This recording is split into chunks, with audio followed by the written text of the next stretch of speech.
biggest reason the Eagles lost. A.J. Brown is correct. Correct. You're correct that A.J. Brown is correct. There is something wrong with the offense. Yeah. There is just something wrong with it. And their total inability to put together 4 straight quarters. Only the Titans have more scoreless halves this season than Philadelphia. We have shown you repeatedly their 3-and-outs and the drives that end in punt list, which we could show you again. Again, the only team in the league that's going 3-and-out 30% of the time. And look at the quarterbacks on that other, the rest of it. The drives ending in a punt. Again, you go to where Philadelphia is, and you look at the court. It's this. A Eagles drive is as likely in a punt as a Titans drive this year. Now, in fairness, a lot of those Titans drives that don't end in punts, they end in turnovers. Hey. No, but still, like that's jarring. And the fact that they were that good on the first 3 drives, and then not only that inept, but that conservative. It was like I thought the end of the half was a real signifier that part of what's wrong with this Eagles offense is the person most in charge doesn't, for some reason, fully trust his quarterback. Because to not try to, you clearly trust Jake Elliott's leg. You had him kick a 56-yarder later. His rationale on giving up with 18 seconds left from right around the 30 was, the Cowboys kicker has a big leg. We want to leave him time. The math doesn't work on that. You know what I like? With 48 seconds left, it's actually more defensible. You know, just stop. It's unbelievable, the distortion of reality that we go here. This is more evidence that the coach doesn't trust your quarterback. You asked the quarterback to throw 39 times. They had 4 rushing first downs. 3 of them were from Jalen Hurts. Jalen Hurts is out there calling his own number, changing the play at the line of scrimmage and getting into the end zone with his legs. Not a tush push, by the way. So, just can you stop with the nonsense? Jalen Hurts had to be the leading rusher yet again.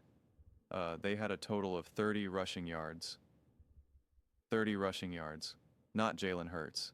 He had over 300 total yards. Had a 69% completion percentage, 3 total touchdowns. Just stop. Stop with the nonsense. This is a fundamental issue with the O-line and with the coaching. That's what it is. It's ridiculous to say anything otherwise. Just because you do not like Jalen Hurts doesn't mean that you're constantly trying to fit a square in a round peg. It's absurd. It's so absurd. Your biggest takeaway from this game has to do with Jalen Hurts. Jalen Hurts showed up in this game. Jalen Hurts played great in this game.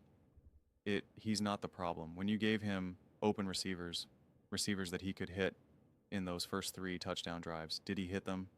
Did he succeed? Did they score? Was there a success? Were the yards there? Of course. Yep. What about when no one was open? What about when Jalen Hurts had no time? There was times that Jen Hurts had time in the pocket and there was nowhere to go. He's like just waiting. There's just nowhere to go. Even there was this one play to Devontae that was caught that took forever to develop. It took forever.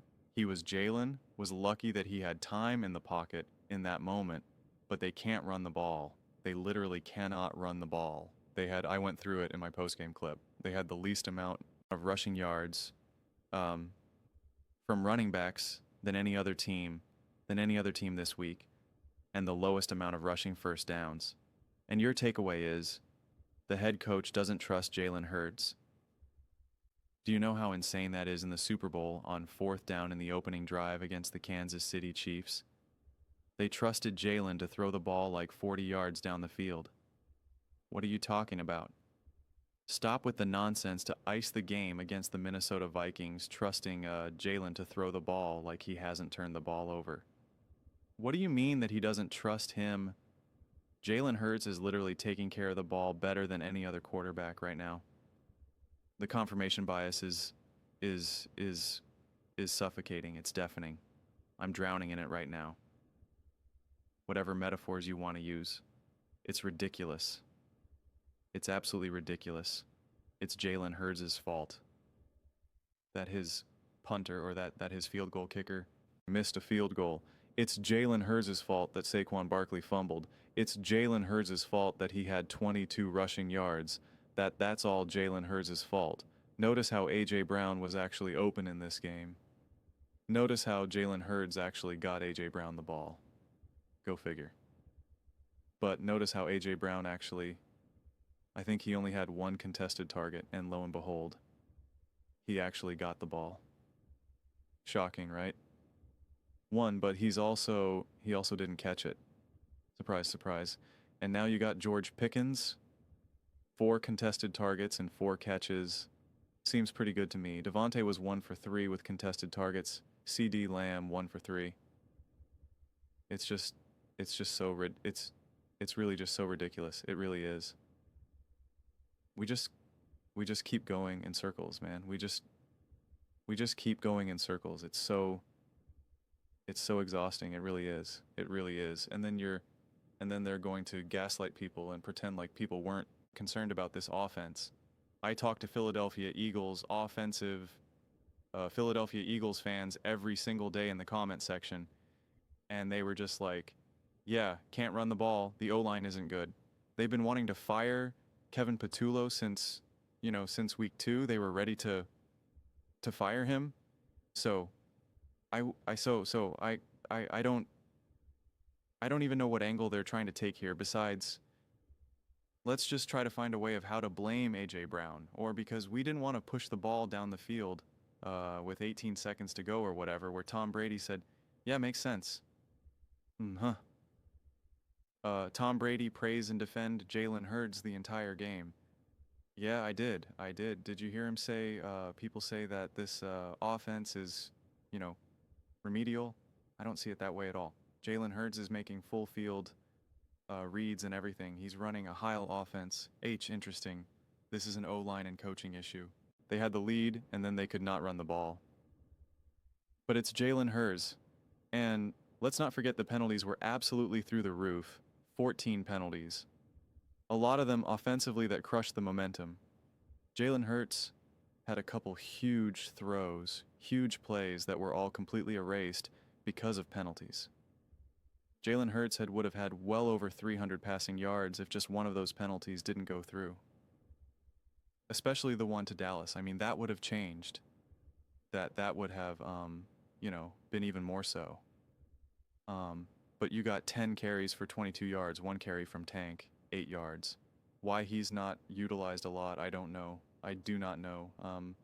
Why there's not more of an effort to get Dallas and even Cal Sider involved, I do not know.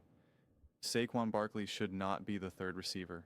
His game is not the Christian McCaffrey game. They have not shown their ability just to get the ball to Saquon Barkley in open space and have him do his moves like that. Just has not been, they have not been successful at that. And like I said in my post-game clip, what the one thing that Kevin Patullo does seem to do well, does have some pretty interesting plays drawn up for the tight ends. Great. Do more of that then, do more of that. But I mean, A.J. Brown had 10 targets, 8 catches. Devontae's the one that had a lot of the contested targets, 6 catches, 89 yards on 11 targets. Saquon Barkley, 7 catches, 8 targets. A lot of them were those little checkdowns, 2 for 2 for Dallas. Got it, again, would have been a bigger play for Dallas. He had probably like a 20 or 30 yard play that was removed because of a penalty for like an illegal formation that really ultimately had nothing to do with the play, but obviously it hurt them there. Saquon fumbles, Zach Ball misses the interception. I mean, there could have been a bunch of interceptions on Dak that game, and you lose. It was a tough divisional game. It is not an indictment on Jalen Hurts. And to try to twist that about, that is just absolutely insane. It's actually just embarrassing at this point. But those are just my thoughts. I'd absolutely love to hear yours. What do you guys all think about the Philadelphia Eagles, the biggest reason they lost this game? Let me know your thoughts in the comments below.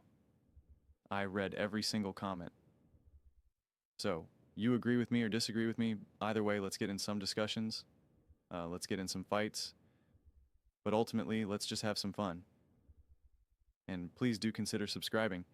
We are building an amazing community here and absolutely love to see you part of it. I want to build something that we all generally feel connected to, something that we're really excited to be part of. I think we're well on our way to doing it. Please don't forget to give this video a thumbs up, as it really does help the visibility and the algorithm. Thank you so much.